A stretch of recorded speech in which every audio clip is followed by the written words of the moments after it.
On the afternoon of January 26, 2025, a tragic mid-air collision occurred near Washington, D.C., involving a regional passenger jet and a U.S. Army Black Hawk helicopter. In an instant, both aircraft fell from the sky, leading to the heartbreaking loss of all 67 people on board. The crash took place near Reagan National Airport, one of the busiest airports in the country. With dozens of flights arriving and departing every hour, the airspace around Washington, D.C. is incredibly congested.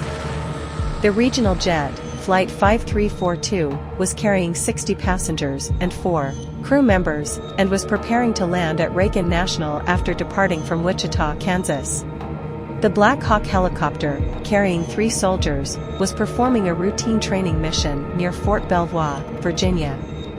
The maximum altitude for the Black Hawk in this area was 200 feet, about 60 meters, though it is unclear whether the helicopter maintained that altitude during its flight. Meanwhile, Flight 5342, a Canadian-made Bombardier CRJ-700 series twin-engine jet, was approaching Reagan National for landing. A few minutes before the jet was set to land, air traffic controllers asked the pilots of Flight 5342 if they could use a shorter runway. The pilots agreed, and controllers cleared the aircraft for the landing. Flight tracking sites show the plane adjusted its approach to accommodate the new runway. Less than 30 seconds before the collision, an air traffic controller asked the Black Hawk pilot if the regional jet was in sight.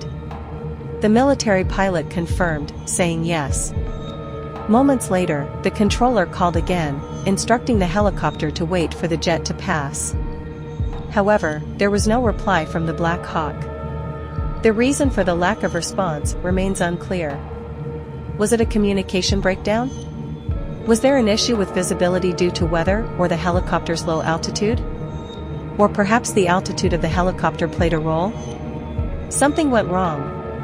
Just moments later, the 2 aircraft collided mid-air, just above the Potomac River. The impact caused both the regional jet and the Black Hawk helicopter to break apart, with wreckage scattered across a large area. Despite swift emergency response efforts, there were no survivors. All 60 passengers and 4 crew members aboard the regional jet, along with the 3 soldiers in the Black Hawk, tragically lost their lives.